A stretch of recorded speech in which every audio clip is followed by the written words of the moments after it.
This here behind me is the 4th generation Skoda Fabia. It's a bit like a Chinese minivan, a German crossover and an Italian sports sedan. How's that? Keep on watching to find out.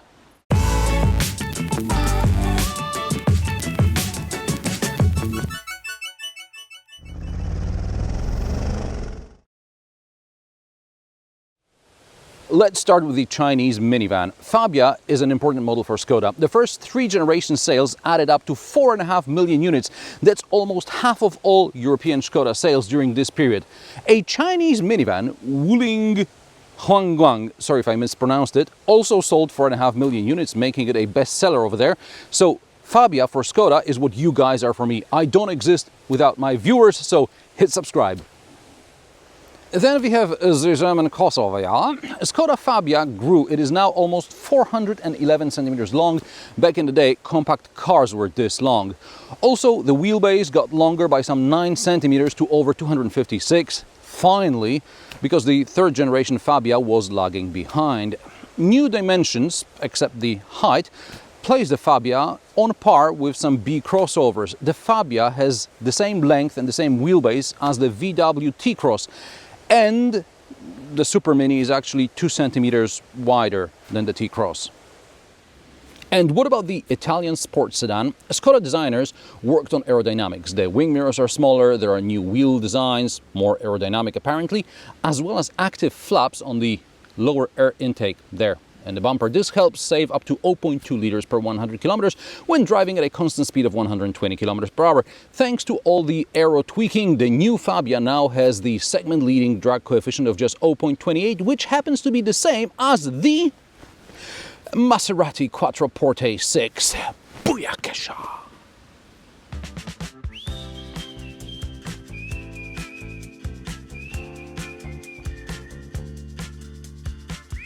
I know this is where you expect me to talk about the interior and simply clever stuff, but first let's take a drive and change the scenery.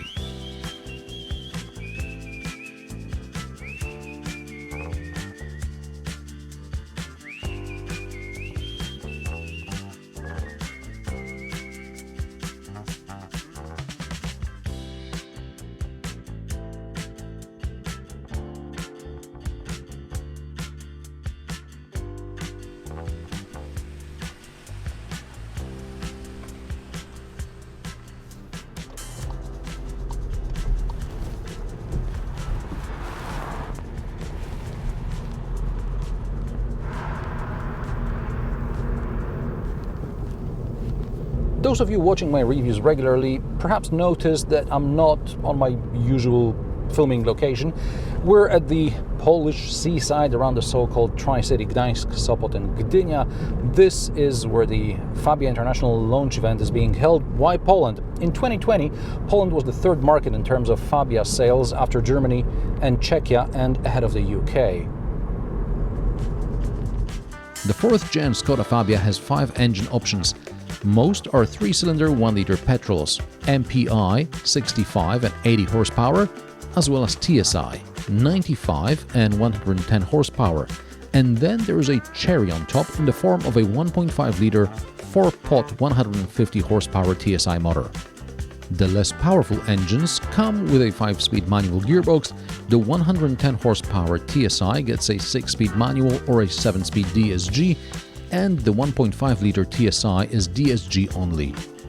In some markets there may be a locally installed Skoda-endorsed LPG option for the MPI engines, and the range-topping 1.5-liter engine will be available later.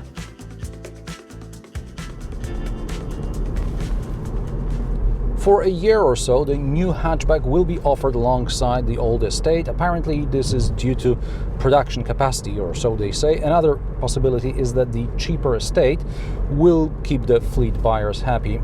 The new Fabia is a couple of €1,000 more expensive than the hatchback it replaces.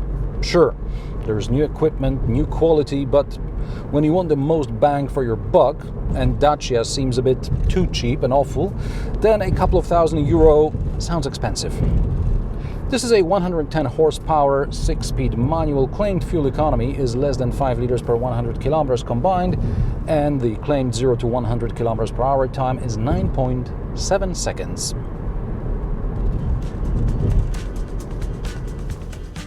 Yesterday we drove a bit around the city looking for filming locations and we got just below 7 liters.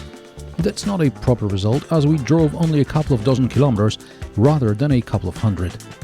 At the end of the second day, having driven almost 300 kilometers, the final result was 6.1 liters per 100 kilometers, and the best result after driving on empty roads at 5 a.m. was 4.7 liters per 100 kilometers. By the way, the Fabia gets a 40-liter tank as standard, but you can specify a 50-liter one as an option. And what about acceleration? I checked, and I got 10.9 seconds with 2 people on board.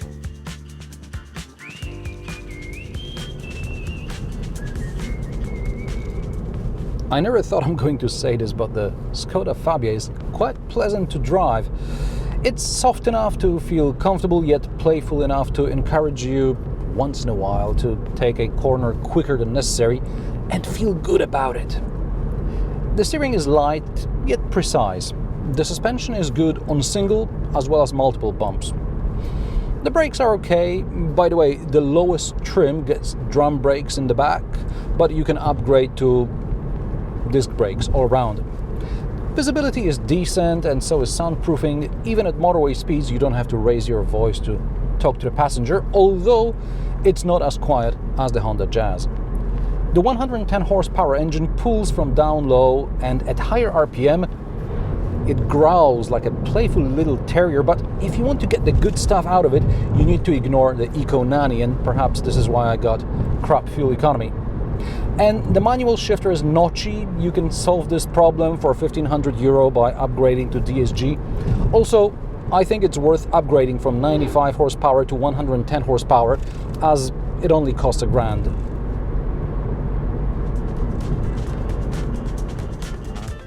And now the driver aids. As standard, you get things like lane keeping assist, something I wished for in the previous gen, collision warning with emergency braking and pedestrian detection, or the hill start assist. Optionally, there is a safety pack with a driver's knee airbag and rear side airbags, blind spot monitoring and cross traffic alert, as well as adaptive cruise control, which forces you to choose the digital cockpit.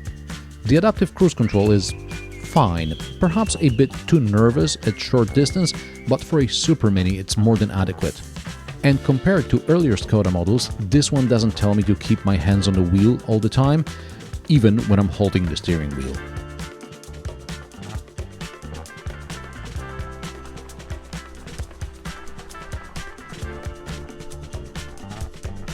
And now let's talk interior and simply clever stuff. First of all, there are too many difficult to clean surfaces. The instrument panel shade now says Fabia on both sides, and of course it is piano black.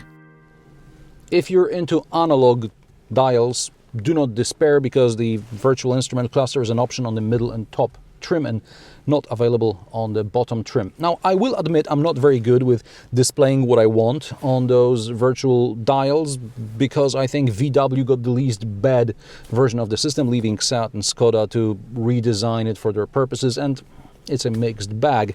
The 2-spoke steering wheel is standard, at least here in Poland, and as you go up the options list, you can have it covered in leather, you can have it multifunction, you can have it heated, you can have paddle shifters for DSG, and for some reason a 3-spoke steering wheel is an option here. I prefer the 2-spoke steering wheel, but maybe I'm in the minority and Skoda wants to charge people more money for what they prefer. I don't know. This test car gets a lot of kit, including the optional large infotainment display, which is connected with traffic sign recognition.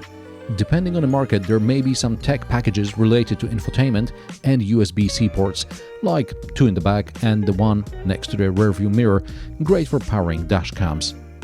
Gone is the nicely integrated infotainment screen. Now it's a protruding tablet of sorts, though it's not as bad as I initially thought. As far as the infotainment system is concerned, I'm glad it's got wireless Apple CarPlay and Android Auto. By the way, Android Auto sat-nav directions are displayed on the virtual instrument cluster. Down below the screen are air vents directed straight into your elbow, and then there are physical buttons for some of the AC functions.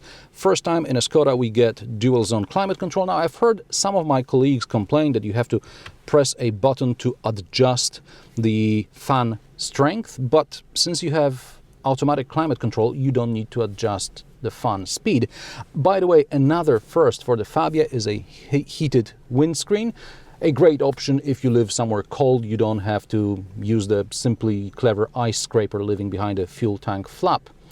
And at the bottom of the console are two USB ports, a wireless charger, and a new Simply Clever for Skoda, and that's a pen holder and a card holder. Moving along, there are cup holders and a small place for the key. Not for the key really, because the cubby is too small. Also, a half-a-liter bottle touches the unadjustable armrest. Under the armrest is some very small storage. The glove box is pretty big, but not chilled. The seats are comfortable, but if you like to sit low, tough luck. You get to sit relatively high here. For the first time, Skoda Fabia features lumbar support adjustment. Front passenger folding seat is an option worth considering if you need to carry longer stuff.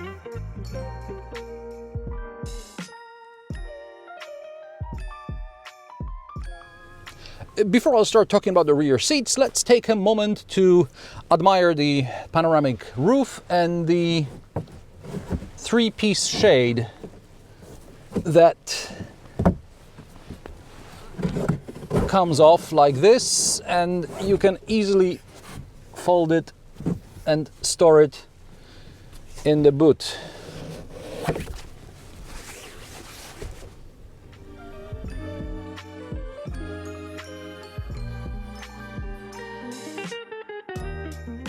Unsurprisingly, legroom is now generous thanks to the longer wheelbase. Headroom was never an issue thanks to Fabia's boxy shape. There are two USB-C ports in the back, air vents, and a removable Simply Clever box for stuff, as well as optional armrest with two cup holders. Longer wheelbase also means more boot space, 50 liters more to be exact. At 380 liters, the Fabia boot is now as big as that in the Golf. I remember when 300 liters was the compact segment standard, the Mercedes-Benz A-Class has a smaller boot than the current generation Fabia.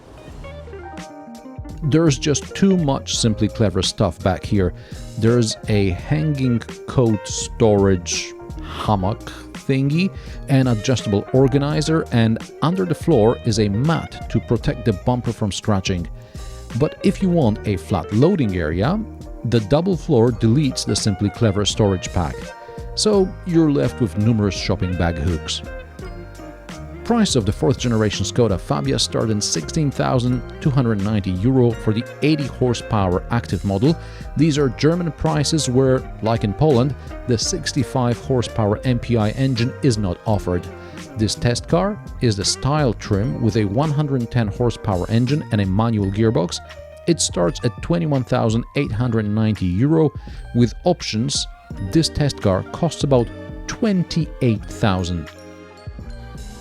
In Poland, the Skoda Fabia is mainly a fleet car. Fleet deals are negotiated according to fleet size, emissions, etc. Speaking of which, I'm surprised Skoda managed to keep the Fabia prices relatively low despite not offering any electrification options in this segment.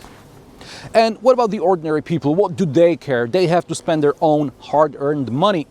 I ran the configurator and I quickly exceeded 25 grand. At this price point, you could be looking at a B crossover or at my favorite super mini at the moment, the Honda Jazz. And how do you like the new Skoda Fabia? Let me know in the comment section below.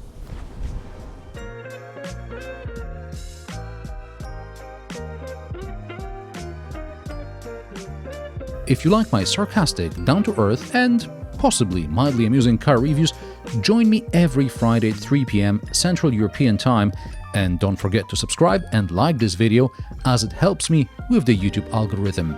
Thanks for watching, and I will see you in the next one.